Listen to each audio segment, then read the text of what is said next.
الحمد للہ وکفی وسلام علی عبادہ الذین اصطفی اما بعد اعوذ باللہ من الشیطان الرجیم بسم اللہ الرحمن الرحیم ولذکر اللہ اکبر سبحان ربک رب العزۃ عما یصفون وسلام علی المرسلین والحمد للہ رب العالمین اللہم صلی علی سیدنا محمد وعلی آل سیدنا محمد وبارک وسلم۔ جو انسان اللہ کا ذکر کثرت کے ساتھ کرتا ہے اس ذکر کی اس کے دل میں تاثیر ہوتی ہے، ہر چیز کی تاثیر ہے۔ آگ کی تاثیر چیز کو گرم کر دینا، برف کی تاثیر چیز کو ٹھنڈا کر دینا، اسی طرح ذکر کی بھی تاثیر ہے، اور وہ یہ ہے کہ دل کو اللہ کی محبت سے بھر دینا۔ تو ذکر سے ذات کی محبت پیدا ہوتی ہے، ذکر سے ذات کی محبت پیدا ہوتی ہے۔ آپ کسی چیز کا تذکرہ زیادہ کرنا شروع کر دیں، اس چیز کی محبت آئے گی۔ اس لیے جو کمپیوٹر والوں کے پاس بیٹھنا شروع کر دیتا ہے، کچھ عرصے کے بعد کمپیوٹر کا بزنس کرنے کا ارادہ کر لیتا ہے۔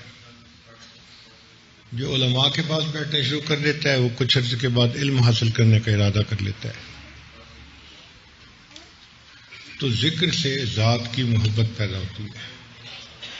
اب شریعت کا حسن دیکھو کہ شریعت نے کہا کہ عورت اپنے خاوند کے سامنے کسی غیر عورت کے حسن کا تذکرہ نہ کرے،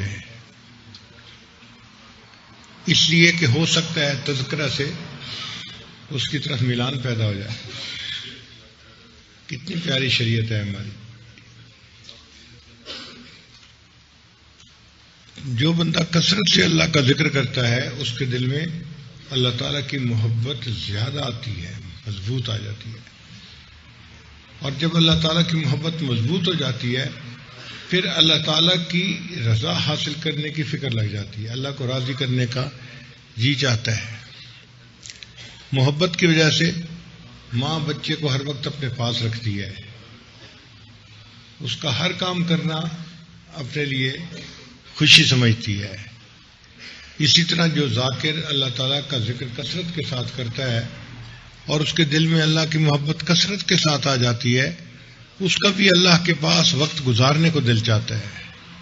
اور اللہ کے ساتھ وقت گزارنا، ذکر مراقبہ کرنا، نماز پڑھنا، تلاوت کرنا، یہ اعمال اللہ کے ساتھ وقت گزارنے کے چنانچہ جو بندہ قرآن پاک پڑھتا ہے ایسے ہے جیسے وہ اللہ کے ساتھ ہم کلامی کر رہا ہے۔ حدیث پاک سے ثابت ہے، بندہ پڑھتا ہے الحمدللہ رب العالمین، اللہ تعالیٰ فرماتے ہیں حمدنی عبدی، میرے بندے نے میری حمد بیان کی۔ ہم کلامی ہوئی نا، سوال ادھر سے بات ہو رہی ہے، ادھر سے جواب مل رہا ہے۔ پھر جو بندہ اللہ تعالیٰ کے ذکر میں بیٹھتا ہے تو اللہ تعالیٰ فرماتے ہیں کہ میں اس کے پاس ہوتا ہوں، میں اس کا ہم جلیس ہوتا ہوں۔ انا جلیس مع من ذکرنی، جو میرا ذکر کرتا ہے میں اس کا ہم جلیس ہوتا ہوں۔ تو ذکر میں بیٹھنا اللہ کے پاس بیٹھنے کی مانند، قرآن پاک پڑھنا اللہ سے باتیں کرنے کی مانند، نماز پڑھنا اللہ کے دیدار کی مانند ہے۔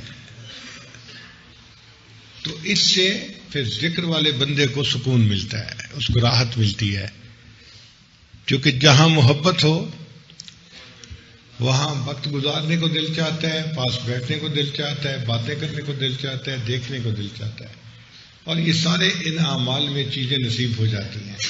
اس لیے ذکر کی کثرت سے انسان خود بخود نیکی پہ آ جاتا ہے، اس کو کوئی بہت زیادہ مجاہدہ نہیں کرنا پڑتا۔ ذکر کی کثرت اس کے دل کو کھینچ لیتی ہے اپنی طرف اور اعمال کا پابند بنا دیتی ہے۔ جس بندے کے لیے فرض نماز میں اٹھنا مشکل تھا، وہ اس بندے کی تہجد ہی کبھی قضا نہیں ہوتی، اس کی تکبیر اولیٰ بھی قضا نہیں ہوتی، محبت کی وجہ سے۔ تو ذکر کی کثرت سے انسان کے دل میں ذات کی محبت آتی ہے، اللہ تعالیٰ کی ذات کی محبت آتی ہے. اسی لیے مومن کو کثرت سے ذکر کرنے کا حکم دیا گیا. یا ایھا الذین آمنوا اذکروا اللہ ذکرا کثیرا، اے ایمان والو کثرت سے اللہ کا ذکر کرو. ایک جگہ فرمایا والذاکرین اللہ کثیرا والذاکرات، کثرت سے ذکر کرنے والے مرد اور کثرت سے ذکر کرنے والی عورتیں. کثرت سے ذکر سے کیا مراد ہے؟ کہ انسان لیٹے بیٹھے چلتے پھرتے ہر وقت اپنے رب کو یاد کرے. یہ زبان سے بھی ممکن ہے اور یہ دل سے بھی ممکن ہے. زبان سے اس طرح ممکن ہے کہ انسان لا الہ الا اللہ پڑھے، سبحان اللہ پڑھے، استغفار پڑھے. یہ زبان سے اللہ کو ذکر کرنے کی مانند ہے. اس لیے نبی صاحب نے فرمایا کہ تمہاری زبان اللہ کے ذکر سے تر رہنی چاہیے. آپ نے دیکھا نا جہاں محبت ہو اس کا تذکرہ خود بخود زبان پہ آتا ہے. جہاں جاتے ہیں ہم تیرا فسانہ چھیڑ دیتے ہیں، جہاں جاتے ہیں ہم تیرا فسانہ چھیڑ دیتے ہیں. تو محبوب کا تذکرہ کرتا ہی رہتا ہے. اور دوسرا طریقہ ہے اس کو دل میں یاد کرنا، اور دل میں تو ہر وقت یاد رہتی ہی ہے. وہ جن کا عشق صادق ہے وہ کب پر یاد کرتے ہیں، لبوں پہ مہر خاموشی دلوں میں یاد کرتے ہیں. تو لبوں پہ تو خاموشی ہوتی ہے لیکن دل میں اللہ کی یاد ہوتی ہے. ہر وقت اللہ کو یاد کرتے ہیں، کبھی بھولتے ہی نہیں ہیں. اس لیے ہمارے مشائخ نے فرمایا جو دم غافل سو دم کافر، کہ جو لمحہ بھی غفلت میں گزر گیا یوں سمجھو کہ وہ لمحہ کفر کی حالت میں گزر گیا. غفلت کی حالت میں تم گویا ایمان پر تھے ہی نہیں. جو دم غافل سو دم کافر، وہ کفر کی حالت میں گزرا ہے. تو جو اولیاء اللہ ہیں وہ ایک لمحہ بھی اللہ سے غافل نہیں ہوتے، ہر وقت اللہ تعالیٰ کے ذکر میں رہتے ہیں.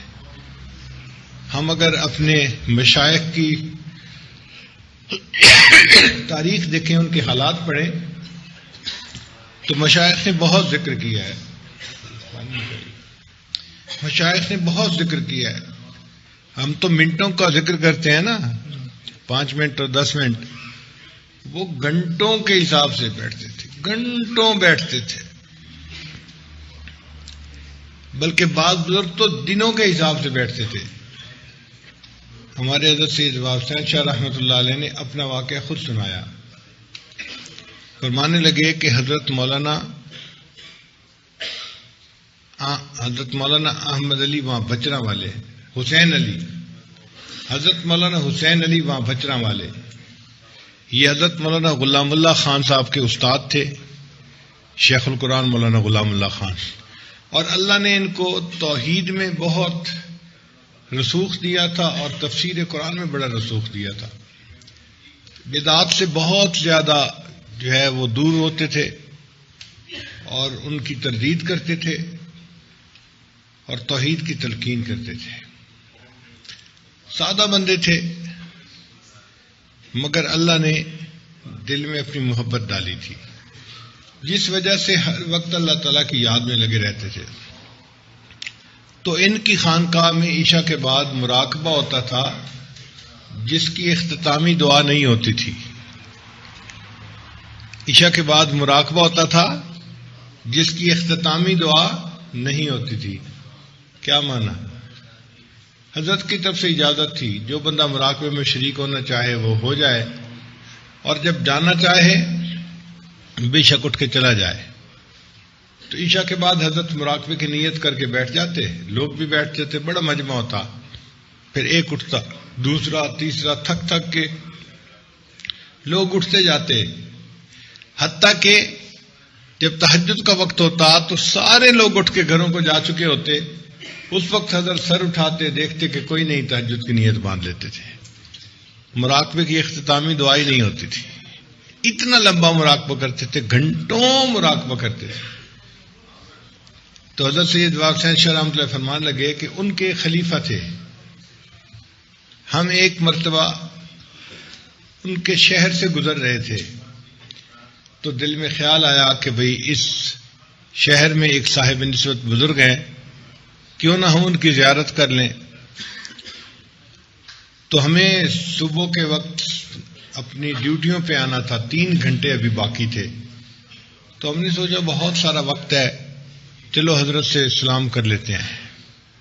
سلام کیا تو حضرت نے فرمایا کہ اچھا بھائی جب آئے ہی ہو تو تھوڑی دیر مراقبہ ہی کر لو. ہم نے کہا بہت اچھا. انہوں نے ہمیں مراقبے میں بٹھا دیا.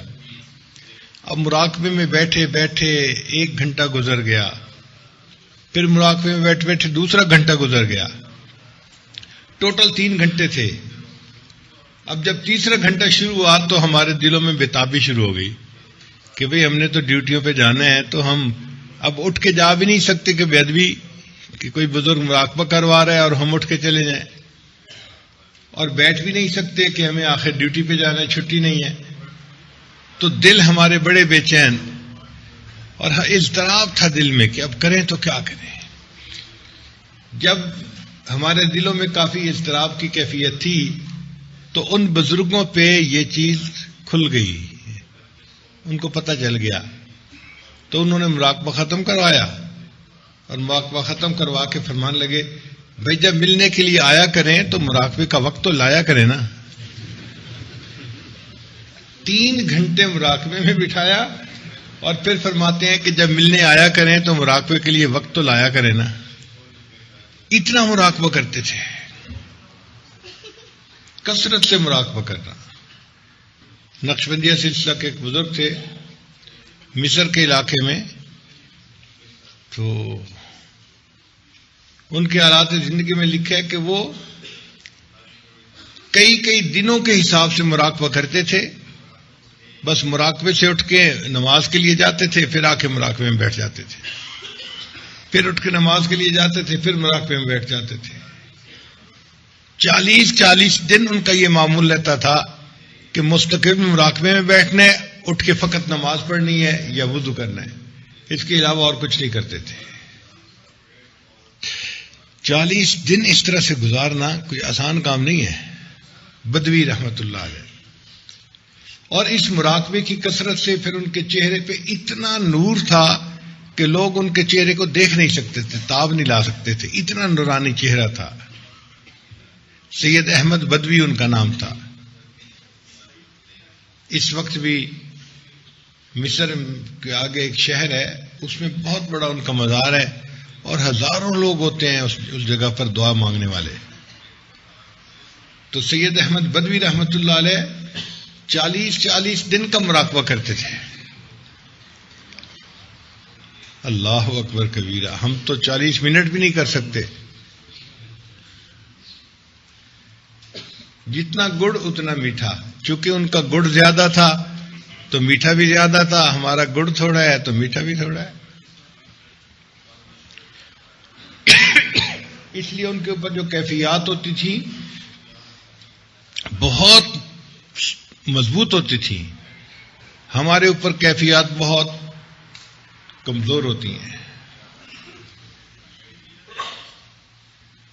اور بنیاد اس کی ذکر کی کمی ہوتی ہے. ذکر کی کثرت کرنے سے 2 چیزیں ملیں گی.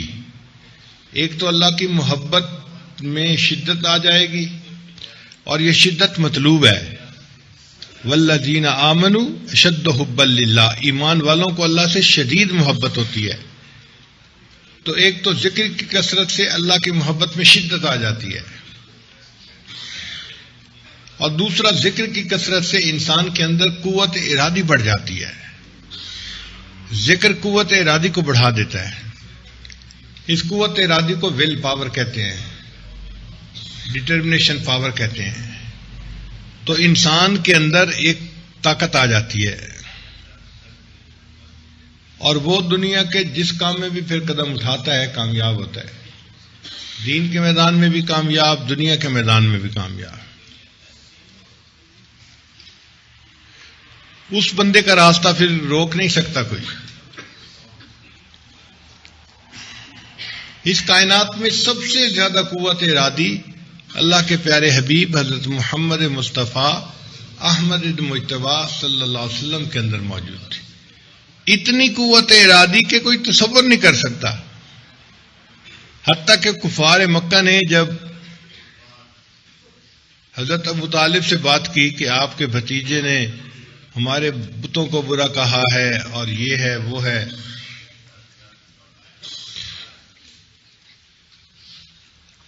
تو چچا نے بلایا اور نبی علیہ السلام کو کہا کہ اے بھتیجے میرے اوپر اتنا بوجھ نہ ڈالو جو میں نہ اٹھا سکوں.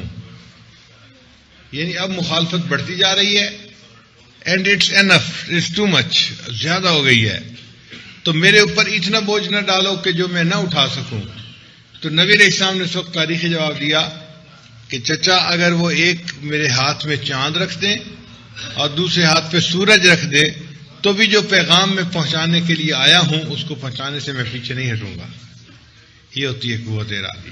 پہاڑ ہوتا ہے بندہ، وہ جبل ہوتا ہے، اس وقت استقامت ہوتی ہے پہاڑ والی اس کے اندر. ہمارے اکابرین علماء دیوبند کے اندر جو استقامت تھی نا، اس کی بنیاد یہی تھی. وہ حضرات کثرت سے ذکر کرتے تھے اور پھر جس بات پہ ڈٹ جاتے تھے پھر ڈٹ جاتے تھے. اسی لیے فرنگی ان کو نہ جھکا سکا اور نہ ان کو پیچھے ہٹا سکا اپنے موقف سے. وہ اپنے موقف کے اوپر جمے رہے. ہر ایک کے اندر قوت ارادی تھی. تو یہ دونوں نعمتیں بہت عجیب ہیں. اللہ کی محبت میں شدت آ جانا ذکر کی وجہ سے، اور قوت ارادی کا بڑھ جانا.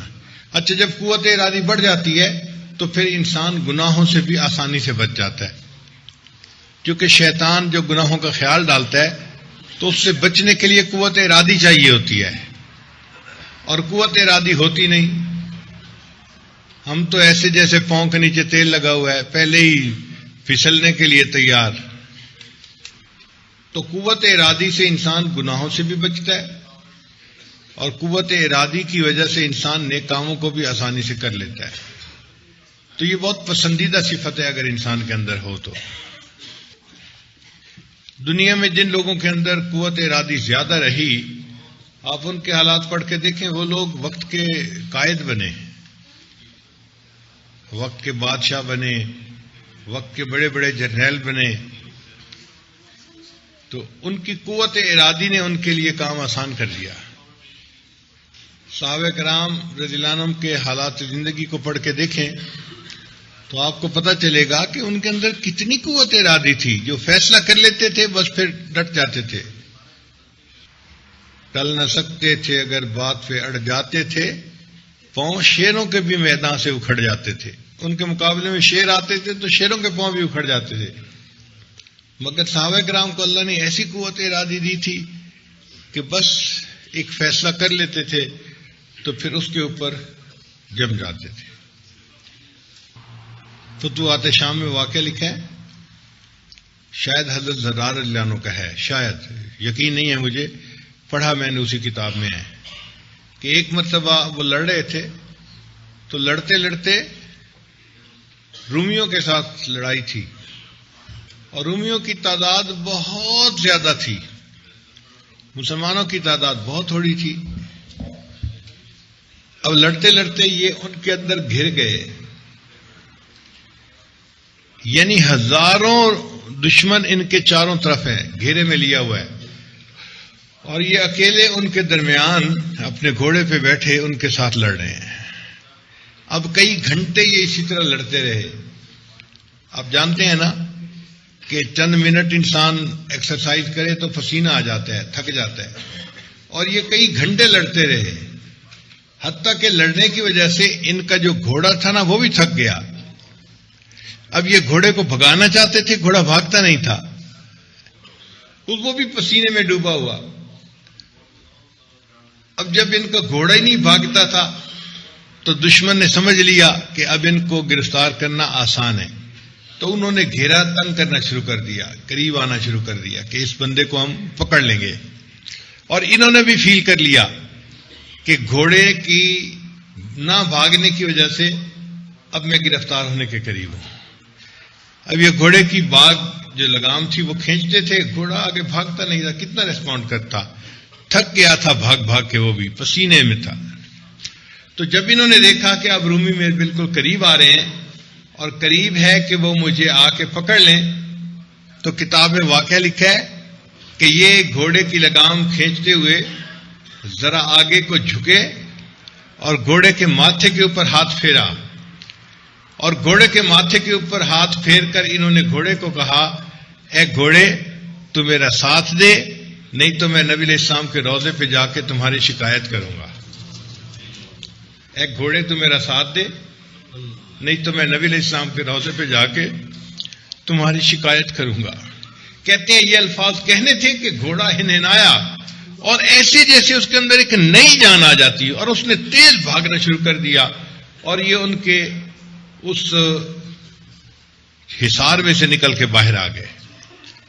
تو قوت ارادی دیکھیے کہ جانور تھک جاتے تھے مگر صحابہ لانو نہیں تھکتے تھے. اللہ نے ان کو ایسی قوت ارادی دی تھی. یہ قوت ارادی دو طرح سے بڑھتی ہے، ذکر کی کثرت سے بھی بڑھتی ہے، اور جن کی قوت ارادی زیادہ ہو ان کے پاس بیٹھنے سے بھی بڑھتی ہے.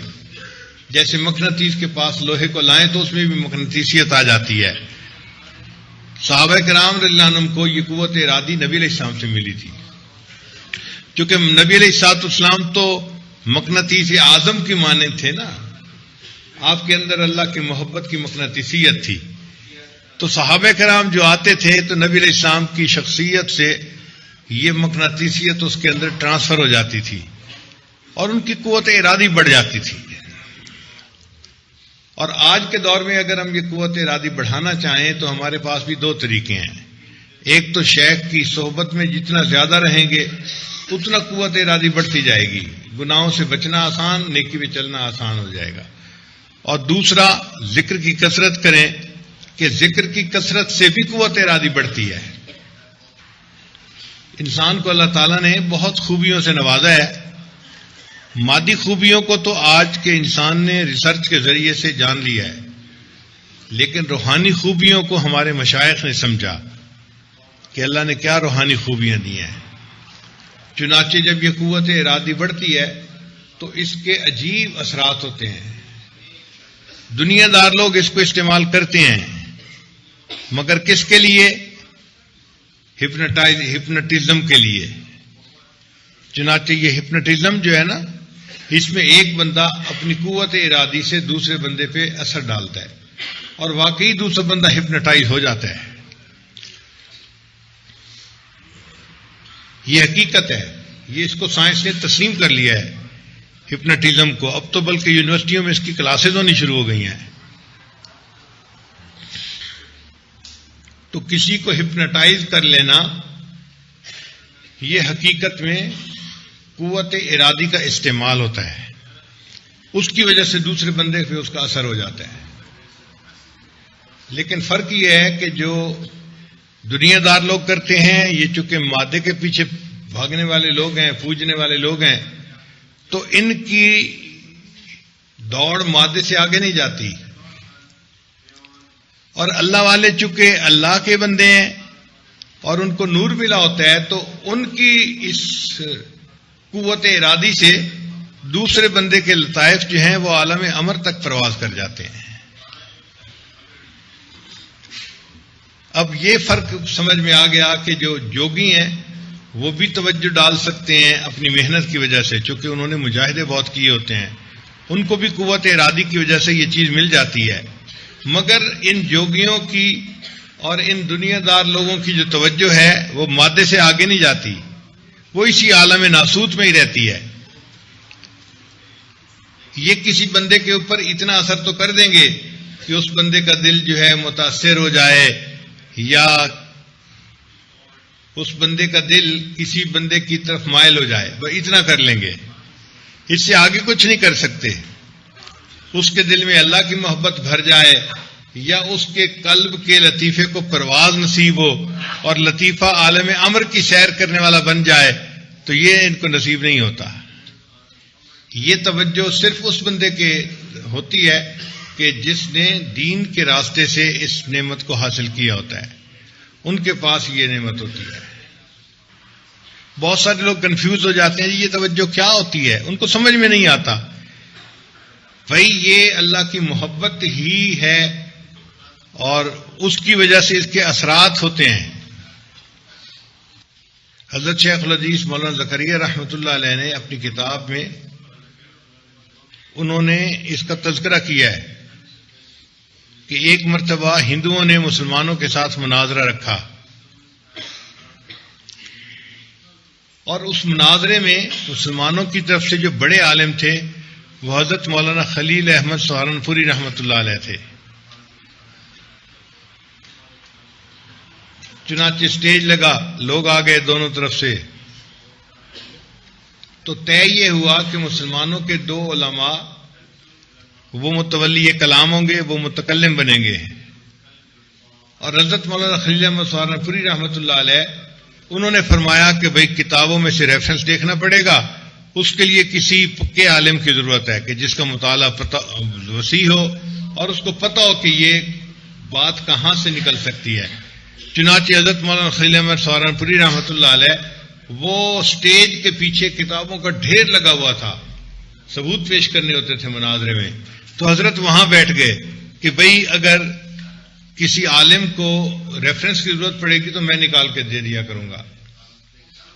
اب مناظرہ شروع ہوا تو مناظرے میں جو مسلمان مناظر تھے نا جی، وہ ایسے جیسے کوئی بندہ بہت ہی سہما ہوتا ہے نا، کھل کے بات نہیں کر پا رہے، اور جو بات کرتے ہیں تو بات کے اندر تسلسل بھی نہیں ہے، اٹکتے ہیں. تو بڑی عجیب سی حالت.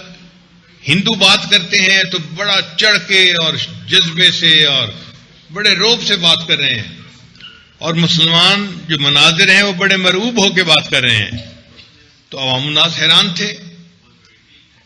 اب جو لوگ قریب تھے انہوں نے اس کو دیکھا تو انہوں نے پہچانا کہ بھئی یہ تو آثار اچھے نظر نہیں آ رہے. چنانچہ ان میں سے ایک عالم جو تھے وہ حضرت مولانا خلیل احمد سہارنپوری رحمۃ اللہ کے پاس آئے ہوئے بھاگے ہوئے کہ حضرت مسلمان مناظر تو صحیح طرح بول بھی نہیں رہے، کنفیوز ہو رہے ہیں، بھول رہے ہیں، مرعوب ہیں، بات ہی نہیں ان سے نکل پا رہی. تو حضرت مولانا خلیل احمد سہارنپوری رحمۃ اللہ نے وہیں بیٹھے بیٹھے، کتاب میں لکھا ہے کہ وہیں بیٹھے بیٹھے انہوں نے تھوڑی دیر مراقبہ کیا. تو مراقبے میں کشفاً ان کو یہ بات کھلی کہ ہندوؤں کے کچھ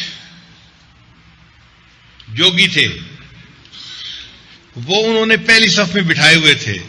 ان میں سے ایک نوجوان جوگی تھا، یہ بیٹھا ہوا مسلمان مناظر کے دل کے اوپر توجہ ڈال رہا تھا، اور اس توجہ کی وجہ سے مسلمان مناظر کا دل گھبرا رہا تھا، کھل کے بات نہیں کر پا رہا تھا.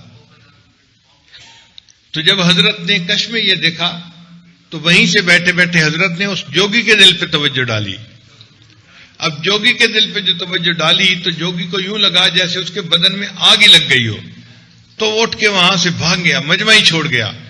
اس کا مجمع چھوڑ کے جانا تھا کہ مسلمان مناظر سنبھل گئے اور انہوں نے بات کرنی شروع کی اور اللہ نے مسلمانوں کو فتح عطا فرما دی. یہ تذکرۃ الخلیل میں قوت نسبت کے عنوان سے یہ واقعہ لکھا ہوا ہے. تو یہ اصل میں ایک توجہ تھی جو حضرت مولانا خلیل احمد سہارنپوری رحمۃ اللہ نے ان کے دلوں پہ ڈالی تھی. تو اس کے پیچھے کیا ہوتا ہے؟ اس کے پیچھے قوت ارادی ہوتی ہے. جتنی نسبت مضبوط ہوگی، جتنی اللہ کی محبت دل میں زیادہ ہوگی، جتنی قوت ارادی زیادہ ہوگی، ان تین چیزوں سے انسان کی توجہ اتنی قوی ہوگی. اور اگر نسبت کمزور ہوگی تو پھر توجہ بھی کمزور ہوگی، دوسرے پہ اثر کم ہوگا. بلکہ ایک دوسرا واقعہ وہاں لکھا ہے کہ جب مسلمانوں کو جیت ہوئی تو پھر ہندو جو تھے وہ اٹھ کے گھروں کو چل پڑے. تو مسلمان ہندو سب جا رہے تھے تو راستے میں ریل گاڑی میں جانا تھا. تو ایک ریل گاڑی کے ڈبے میں ایک جوگی بیٹھا ہوا تھا اور کچھ مسلمان تھے.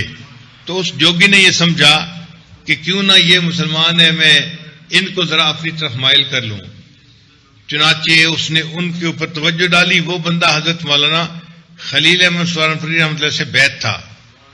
جب اس نے ان کے اوپر توجہ ڈالی نا تو پیچھے نسبت تو ان کی مضبوط تھی.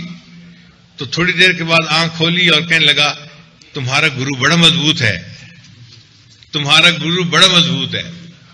اور پھر وہ ہندو ہی اس ڈبے کو چھوڑ کے چلا گیا. تو یہ ایک نسبت ہوتی ہے، توجہ کہلاتی ہے. اس توجہ کو دنیا کے لیے استعمال کرنا جائز نہیں ہے، مگر اس کو دین کے لیے استعمال کرنا مطلوب ہے. اس کے استعمال سے دوسرے بندے کے دل میں اللہ کی محبت آتی ہے، دین کی محبت بڑھتی ہے، اور وہ بندہ نیکی کی زندگی کو اختیار کر لیتا ہے. اس لیے پھر مشائخ کی یہ توجہ پسندیدہ چیز ہوتی ہے. اب یہ توجہ کیا ہوتی ہے، کیوں ہوتی ہے، اور اس کا اثر کیوں ہوتا ہے، اس کا کہاں سے ثبوت مل گیا بھائی؟ تو بھائی ہمارے مشائخ کوئی چیز خود سے نہیں کرتے، ہر چیز کا ثبوت قرآن و حدیث سے وہ نکالتے ہیں اور پھر اس پہ قدم آگے بڑھاتے ہیں. چنانچہ توجہ کی اگر برکت دیکھنی ہو تو احادیث پڑھ کے دیکھیں.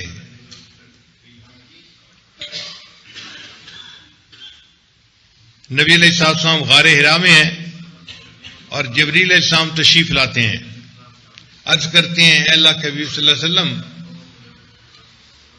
اقرأ بسم ربک الذی خلق. تو نبی علیہ السلام فرماتے ہیں ما انا بقارئ، میں پڑھا ہوا نہیں ہوں. وہ پھر فرماتے ہیں، پھر نبی علیہ السلام کہتے ہیں کہ میں پڑھا ہوا نہیں ہوں. اب صورتحال تو یہ ہے نا کہ وہ پڑھنے کے لیے کہہ رہے ہیں اور نبی علیہ السلام جواب میں فرماتے ہیں ما انا بقارئ، بھائی میں پڑھا ہوا نہیں ہوں. پھر نبی علیہ السلام فرماتے ہیں فاخذنی، جبریل السلام نے مجھے پکڑ لیا، فغتنی، اور انہوں نے مجھے زور سے حق کیا، زور سے اپنے سینے سے لگایا. اتنا زور سے انہوں نے مجھے بھینچا، دبایا، حتی بالغ من الجہد، مجھے بڑا تکلیف محسوس ہونے لگی. یعنی ایسے نہیں تھا کہ بس ایسے ہاتھ لگائے تھے، نہیں، پکڑ کے باقاعدہ سینے کے ساتھ لگا کے دبایا. تو نبی علیہ السلام فرماتے ہیں کہ انہوں نے 3 مرتبہ ایسا کیا. جب تیسری مرتبہ کیا تو میں نے پڑھنا شروع کر دیا اقرأ بسم ربک الذی خلق خلق الانسان من علق اقرأ وربک الاکرم. اب بتائیں کہ تھوڑی دیر پہلے اللہ کے حبیب صلی اللہ علیہ وسلم فرماتے ہیں کہ میں پڑھا ہوا نہیں ہوں، تھوڑی دیر کے بعد پڑھ رہے ہیں. یہ تبدیلی کیسے آ گئی؟ اس کے درمیان میں کیا عمل پیش آیا؟ ایک فرشتے نے نبی علیہ السلام کو سینے سے لگایا اور اپنے ساتھ بھیجا. تو یہ اصل میں ایک توجہ تھی جو ایک دل سے دوسرے دل کے اوپر پڑ رہی تھی، رنگ چڑھ رہا تھا.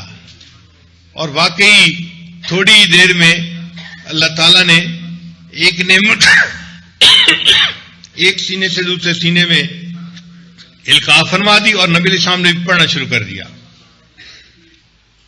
اب اس کو توجہ نہ کہیں تو اور کیا کہیں گے؟ ایک اور حدیث مبارک ہے، ایک نوجوان نبی علیہ السلام کی خدمت میں حاضر ہوا. وہ اپنے جذبات سے مغلوب تھا، جیسے کوئی مغلوب الحال ہوتا ہے نا، مجنون ہوتا ہے، اس طرح وہ مجنون نوجوان تھا، طالب الغرض مجنون. اس نے آ کے نبی علیہ السلام سے پوچھا اے اللہ کے حبیب صلی اللہ علیہ وسلم، مجھے آپ بدکاری کی اجازت دے دیجئے. آپ ذرا سوال سنیے کہ شارع علیہ الصلوۃ والسلام کو نبی علیہ الصلوۃ والسلام کے سامنے یہ بات کہہ رہا ہے کہ مجھے حرام کام کرنے کی اجازت دے دیجئے. اللہ اکبر کبیرہ. تو نبی علیہ السلام نے اس کو بات سمجھائی کہ بھئی تم چاہتے ہو کہ تمہارے گھر کی عورتوں سے کوئی بدکاری کرے؟ اس نے کہا نہیں. تو نبی علیہ السلام نے فرمایا کہ اچھا، اور لوگ بھی نہیں چاہتے کہ ان کے گھر کی عورتوں سے کوئی بدکاری کرے؟ نبی علیہ السلام نے ذرا تفصیل سے بات سمجھائی. پھر حدیث پاک میں آتا ہے کہ سمجھانے کے بعد نبی علیہ السلام نے اس کے سینے پہ ہاتھ رکھا اس نوجوان کے اور اس کو دعا دی اللہم اغفر ذنبہ، اے اللہ اس کے گناہوں کو معاف کر دے اور اس کو پاک دامنی کی زندگی عطا فرما دے. وہ صحابی کہتے ہیں اس دعا کے ملنے کے بعد میرے دل سے گناہ کی خواہش ہی ختم ہو گئی. بھئی یہ کیا ہوا بتائیں؟ کہ ابھی تو یہ نوجوان اتنا مغلوب الحال ہے کہ زنا کی اجازت مانگ رہا ہے نبی علیہ السلام سے، چھپ کے نہیں بات کر رہا، سامنے پوچھ رہا ہے، اور نبی علیہ السلام نے سینے انور پہ ہاتھ رکھ کے دعا دی. اس دعا کے بعد وہ کہتے ہیں کہ جتنی نفرت مجھے اس گناہ سے تھی کسی اور گناہ سے اتنی نفرت تھی ہی نہیں. اس کا مطلب کہ اندر کوئی تبدیلی آ گئی نا. ہمارے مشائخ اس حدیث سے اس میں بات فرماتے ہیں کہ نبی علیہ السلام کی سلبی توجہ پڑ گئی تھی تو گناہ کی خواہش اس کے دل سے نکل گئی تھی. تو یہ توجہات کا ثبوت احادیث سے اس طرح سے ملتا ہے. ہمارے مشائخ کی زندگیوں میں اس کے واقعات بہت کثرت کے ساتھ ہیں کہ ان کی توجہ سے ایک برا آدمی جو تھا وہ نیک بن گیا، ایک بدعقیدہ آدمی صحیح العقیدہ بن گیا. چنانچہ حضرت مولانا فضل علی قریشی رحمۃ اللہ علیہ ایک مرتبہ کسی بستی میں جا رہے تھے تو راستے میں ایک پگڈنڈی پہ چل رہے تھے. ادھر بھی کھیت تھا ادھر بھی کھیت تھا. راستے میں بس 1-2 فٹ کی کچی جگہ تھی جس کے اوپر آپ چل رہے تھے. اللہ کی شان کے دوسری طرف سے ایک آدمی تھا جو غیر مقلد تھا اور بڑا مشہور بندہ تھا، تو وہ بھی آ رہا تھا. اب یہ جو غیر مقلد تھا نا، یہ تو ان کو سلام بھی نہیں کرنا چاہتا تھا کہ یہ تو بدعتی قسم کے لوگ ہیں، ان کو کیا سلام کرنا. مگر اللہ کی شان کے وہ راستہ چھوٹا تھا، پگڈنڈی تھی اور گزرنا وہیں سے تھا دونوں نے. تو جب قریب آئے تو اس غیر مقلد نے اپنے دل میں سوچا کہ اس کو میں نے سلام تو کرنا نہیں، بدعتی ہے یہ، تو میں کوئی اور بات چھیڑ دوں تاکہ ہم گزر بھی جائیں اور بات بھی کوئی اور ہو جائے. تو اس نے قریب آتے ہی کہا میں اس سال حج پہ جا رہا ہوں تاکہ حج کی بات کر کے میں گزر جاؤں گا. تو اس نے کہا جی میں اس سال حج پہ جا رہا ہوں. اب یہ بھی شیخ تھے، اللہ نے فراست دی ہوئی تھی. جب بالکل وہ قریب آیا تو حضرت قریشی رحمۃ اللہ نے اس کے قلب کے اوپر انگلی رکھ کے فرمایا اچھا حج پہ جانا تو وہاں جا کے اللہ اللہ کرتے رہنا، یہاں انسان کا دل ہوتا ہے. تو حضرت نے جب اللہ اللہ کہا نا تو اس کے دل پہ اس کی ایسی تاثیر ہوئی کہ وہ بندہ جب حج پہ گیا تو اس کے اوپر پورے حج کے دوران اللہ کی محبت کا ایک غلبہ رہا، اور واپس آ کے پھر حضرت کے پاس حاضر ہوا، باقاعدہ بیعت ہوا اور اس نے اپنے عقیدے کو پھر ٹھیک کر لیا. تو دیکھیں ایک لمحے کی صحبت تھی، لیکن ایک شیخ نے قلب پہ انگلی رکھ کے اللہ اللہ کہا اور اس بندے کی زندگی بدل گئی. تو ان توجہات کے بہت سارے واقعات ہم اپنے بزرگوں کی زندگی میں دیکھتے ہیں. یہ کوئی جادو نہیں ہوتا یا یہ کوئی حرام چیز نہیں ہے، نہیں، یہ جو اللہ کی محبت ان کے دل میں ہوتی ہے اور قوت ارادی ان کے دل میں ہوتی ہے، اس محبت الہی کو استعمال کر کے یہ دوسرے بندے کے دل میں بھی اللہ کی محبت کو پیدا کر دیتے ہیں. یعنی ایک چراغ دوسرے چراغ کو جلا دیتا ہے، جس کی وجہ سے دوسرے بندے کے لیے سیدھے راستے پہ آنا آسان ہو جاتا ہے، تو لوگ نیکی پہ آ جاتے ہیں. ہمارے حضرت رحمۃ اللہ اس کو یوں سمجھایا کرتے تھے، فرماتے تھے دیکھو بھائی بری نظر کا لگنا حدیث سے ثابت ہے. حدیث مبارکہ میں ہے النظر حق، کہ بری نظر جو ہے وہ لگ جاتی ہے. پھر نبی علیہ السلام نے اس کا اثر اتارنے کا طریقہ بھی سمجھایا ایک صحابی کو. تو حضرت فرماتے تھے کہ جس نظر کے اندر حسد ہے، بغض ہے، کینہ ہے، اگر یہ حاسد کی نظر بھی دوسرے پہ اثر اپنا دکھا دیتی ہے تو جس نظر کے اندر اخلاص ہوگا، اللہ کی محبت ہوگی، درد ہوگا، سوز ہوگا، حضرت فرماتے تھے یہ نظر دوسرے پہ اثر کیوں نہیں دکھا سکتی بھائی؟ تو اللہ والوں کی بھی نظر لگ جاتی ہے. فرق یہ ہوتا ہے کہ جن کی بری نظر لگتی ہے اس کے برے اثرات ہوتے ہیں، اور جن کی اچھی نظر لگ جاتی ہے ان کے اوپر اس کے اچھے اثرات ہوتے ہیں، وہ نیک بن جاتے ہیں. تو حضرت فرماتے ہیں یہ بھی نظر لگنے کی مانند ہے کہ اللہ والوں کی صحبت میں انسان آتا ہے اور ان کو اللہ والوں کی نظر لگ جاتی ہے اور اس کی زندگی بدل جاتی ہے. تو نظر کا لگ جانا یہ کوئی ایسی چیز نہیں کہ جو سمجھ میں نہ آئے، یہ سمجھ میں آنے والی چیز ہے، اور توجہ یہ بھی سمجھ میں آنے والی چیز ہے. ہمارے اکابرین بعض اوقات مجمع کو بھی توجہ دیتے تھے اور بعض اوقات اکیلے بندے کو مراقبہ کروا کے بھی توجہ دیتے تھے.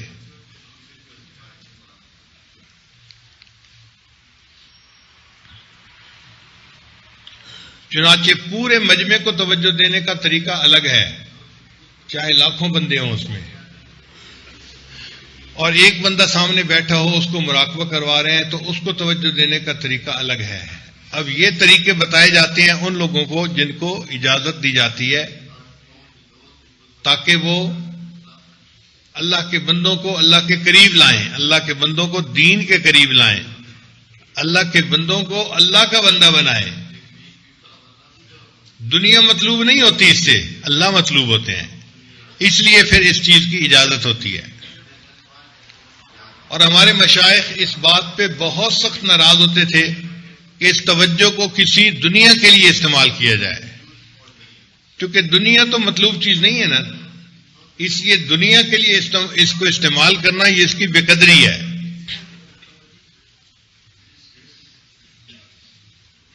حضرت فضل قریشی رحمۃ اللہ علیہ کا ایک مرید تھا جو تھا تو ان پڑھ جاہل لیکن عاشق صادق تھا، کثرت سے ذکر کرتا تھا اور حضرت سے محبت بہت تھی. ایک مرتبہ وہ مرید اپنے ایک دوست کے ساتھ ملتان شہر سے مسکین پور مظفر گڑھ جانا چاہتا تھا. اب لمبا سفر تھا، پیدل چل نہیں سکتے تھے اتنا، تو یہ لوگ اسٹیشن پہ آئے کہ ہم اسٹیشن پہ گاڑی کے ذریعے سے منزل پہ پہنچ جائیں گے، لیکن گاڑی جا چکی تھی جو وقت پہ جانے والی تھی. پھر بعد میں ایک اور گاڑی آئی جو چھوٹی تھی اور اس کے اوپر ریلوے کا کوئی افسر سفر کر رہا تھا. جیسے انجن کے ساتھ 2-4 ڈبے لگے ہوتے ہیں تو لائنوں کو چیک کرنے کے لیے یا دوسرے کام کے لیے ایسی گاڑیاں بھی چلتی ہیں. اب وہ جب آ کے رکا تو حضرت کے اس مرید نے جا کے اس سے کہا کہ جی آپ ہمیں بھی لے جائیں، ہم نے فلاں جگہ تک جانا ہے. اس نے انکار کیا، اس نے کہا کہ نہیں یہ مسافروں کے لیے نہیں ہے. جب اس نے کہا کہ یہ مسافروں کے لیے نہیں ہے تو یہ پیچھے ہٹ گئے. اللہ کی شان کہ اس کے بعد جب وہ گاڑی چلنے لگی نا تو انجن چلتا نہیں تھا، ڈرائیور چلاتا تھا، انجن بند ہو جاتا تھا. 1-2 دفعہ ٹرائی کرنے کے بعد وہ گاڑی کے ڈرائیور نے اپنے افسر کو کہا کہ جی اس فقیر بندے نے کہا تھا مجھے ساتھ لے جانا، ہم نے انکار کر دیا، اب انجن چل نہیں رہا، تو مجھے لگتا ہے کہ اس سے دعا کروائیں، اس سے پھر انجن چل پڑے گا.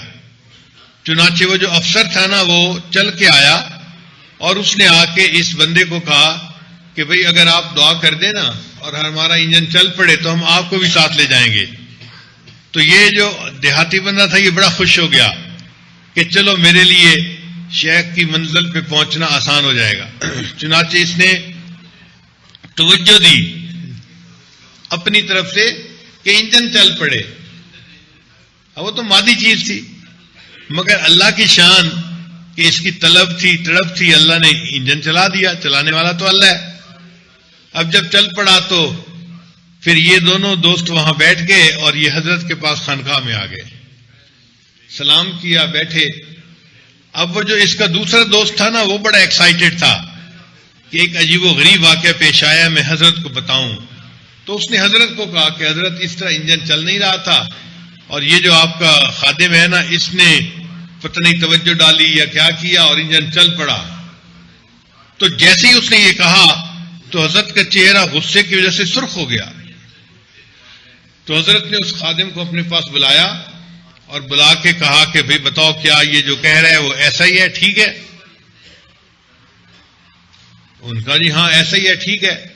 تو حضرت اس سے سخت ناراض ہوئے، فرمانے لگے کہ جس توجہ کو ہم دلوں کو زندہ کرنے کے لیے استعمال کرتے ہیں اس توجہ کو تم نے مادے کے اوپر کیوں استعمال کیا؟ یہ تو بے قدری ہے اس توجہ کی. سخت ناراض ہوئے کہ تمہیں ایسا نہیں کرنا چاہیے تھا. تو ہمارے اکابر اس توجہ کو دین کے لیے استعمال کرتے ہیں، دنیا کے لیے استعمال نہیں کرتے. اس لیے یہ توجہ پھر جائز ہوتی ہے اور یہ دین کے لیے معاون ہوتی ہے. ہمارے بعض بزرگ تو اتنے قوی توجہ تھے کہ ان کی محفل میں بندہ آ جاتا تھا تو ایک لمحے میں اس کی زندگی بدل جاتی تھی، ایک لمحے میں بندے کی زندگی بدل جاتی تھی. ایسے قوی توجہ بزرگ تھے. حضرت مولانا حضرت فضل علی قریشی رحمۃ اللہ علیہ بہت قوی توجہ بزرگ تھے. آج کی مجلس میں بیان تو مجھے کرنا تھا شہر القرآن کے عنوان پہ، لیکن جن حضرات کو اجازت دی ہے ان کو توجہ کے بارے میں کچھ سمجھانا بھی تھا، اور ٹائم کم ہونے کی وجہ سے اب یہ الگ الگ مجلسیں کرنا ذرا مشکل ہو گیا. تو پھر کسی نے مشورہ دیا کہ جی کچھ حصہ دونوں مجلسوں کا اکٹھا ہو جائے، کچھ الگ ہو جائے. تو ہم نے بھی اسی میں فائدہ پایا، اس لیے میں نے کچھ باتیں بتا دیں توجہ کے بارے میں، جنرل باتیں. اب ان حضرات کو الگ میں بلا کے پھر توجہ کیسے ڈالتے ہیں، عمومی توجہ کیا ہوتی ہے، خصوصی کیا ہوتی ہے، سلبی کیا ہوتی ہے، یہ پھر ان کو میں الگ بیٹھ کے بتاؤں گا. ہمارے حضرت خواجہ محمد سعید رحمۃ اللہ علیہ جو حضرت قریشی رحمۃ اللہ کے خلیفہ تھے، وہ بہت بڑے بزرگوں میں سے تھے، بہت قوی توجہ بزرگ تھے. ان کے حالات زندگی میں سید زوال حسین شاہ رحمۃ اللہ نے لکھا ہے کہ وہ فرمایا کرتے تھے کہ میں بیٹھ کے روزانہ جتنے مریدین ہوتے ہیں ان کی نیت کر کے ان کو غائبانہ توجہ کرتا ہوں. جتنے مریدین ہیں ان کی نیت کر کے ان کو غائبانہ توجہ روزانہ کرتا ہوں. اور فرمایا کرتے تھے کہ بعض ایسے بھی مریدین ہیں کہ جن کے قلب سے مجھے آواز آتی ہے کہ ہمارے لیے اس دل میں جگہ نہیں ہے. یعنی اس دل کی سیاہی اتنی ہوتی تھی، سختی اتنی ہوتی تھی، فرمایا کرتے تھے کہ توجہ ٹکرا کے آتی ہے اور مجھے اس میں آواز آتی ہے کہ ہمارے لیے اس دل میں جگہ نہیں ہے. تو بعض ایسے دل ہوتے ہیں جس پہ توجہ اثر ہی نہیں کرتی. چنانچہ کتابوں میں واقعہ لکھا ہوا ہے، امام ربانی حضرت مجد علی ثانی رحمۃ اللہ کا خادم تھا، نیک انسان تھا. ایک دن وہ آیا، حضرت میرا بھائی بس آخری لمحے میں ہے، جان کنی کے عالم میں ہے، اگر آپ مہربانی فرمائیں اور اس موقع پہ آ کے اس پہ کچھ توجہ ڈالیں تاکہ اس کا خاتمہ بالخیر ہو جائے، اچھی کیفیت کے ساتھ اس کا خاتمہ ہو جائے. تو حضرت نے دیکھا کہ یہ خادم ہے تو خدام کی خدمت کا بہرحال دل کے اندر ایک مقام ہوتا ہے. تو حضرت اس کے ساتھ چلے گئے.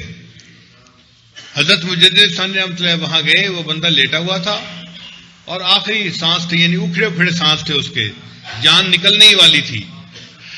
حضرت فرماتے ہیں کہ 1 گھنٹہ اس کے پاس بیٹھ کے میں نے اس کے دل پہ توجہ کی اور اس کے دل پہ کچھ بھی اثر نہ ہوا، حتیٰ کہ اسی طرح وہ فوت ہو گیا.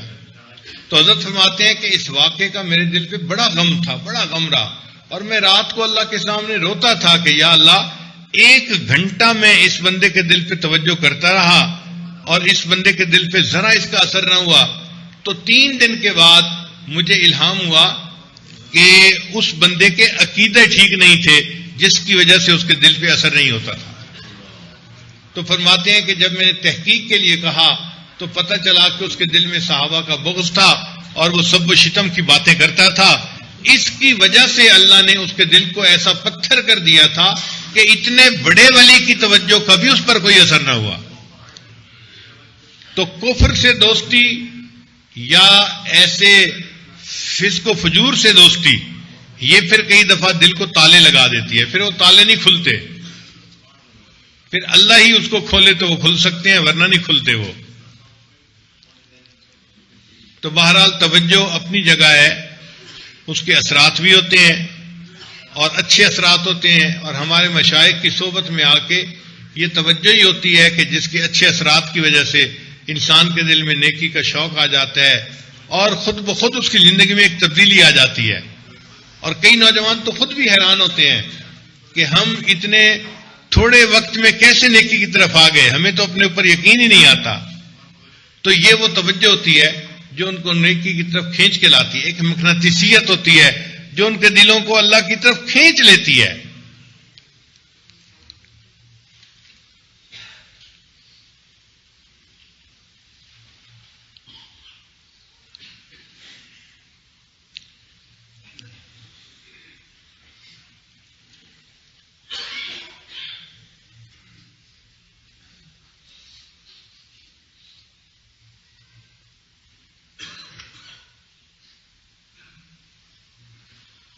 ہمارے حضرت خواجہ عبد المالک قریشی رحمۃ اللہ علیہ امام العلماء والصلحاء بعض اوقات مجمع کو مراقبہ کرواتے تھے اور مراقبہ کرواتے ہوئے فرمایا کرتے تھے اگر میں چاہوں تو ایک توجہ سے پورے مجمع کے دلوں کو گرما دوں مگر مجھے اوپر سے ایسا کرنے کی اجازت نہیں ہے. حضرت فرمایا کرتے تھے اگر میں چاہوں تو ایک توجہ سے پورے مجمع کے دلوں کو گرما دوں مگر مجھے اوپر سے ایسا کرنے کی اجازت نہیں ہے. تو یہ مشائخ ایک طاقت قوت رکھتے ہیں مگر اس کا استعمال یہ اللہ تعالی کی طرف سے کوئی اشارہ ہوتا ہے تب کرتے ہیں ورنہ نہیں کرتے. اسی لیے جو بندہ صحبت میں زیادہ رہتا ہے نیکی تقویٰ زیادہ اختیار کرتا ہے خدمت کرتا ہے اس بندے کو توجہ ملنے کے چانسز زیادہ ہوتے ہیں اس کی خدمت کی وجہ سے اس کے اخلاص کی وجہ سے اس کی اتباع سنت کی وجہ سے. اللہ تعالی ہمارے دلوں کو بھی اپنی محبت سے بھر دے اور ہمیں بھی اپنا شدت والا عشق عطا فرما دے. وآخر دعوانا ان الحمد للہ رب العالمین.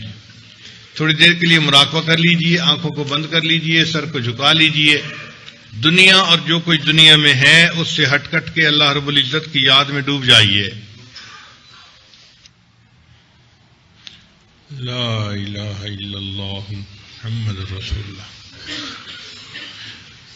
سبحان ربی العلی الوہاب. اللہم صلی علی سیدنا محمد وعلی آل سیدنا محمد وبارک وسلم. ربنا ظلمنا انفسنا وان لم تغفر لنا وترحمنا لنکونن من الخاسرین. اے کریم ہم آپ کے عاجز مسکین بندے ہیں ہمارے گناہوں کو معاف فرما خطاؤں سے درگزر فرما عیبوں کی پردہ پوشی فرما. اللہ یہ اعتکاف والے آپ کے در کی چوکھٹ پکڑ کے بیٹھے ہیں اے اللہ ان منگتوں پر رحمت کی نظر فرما دیجئے.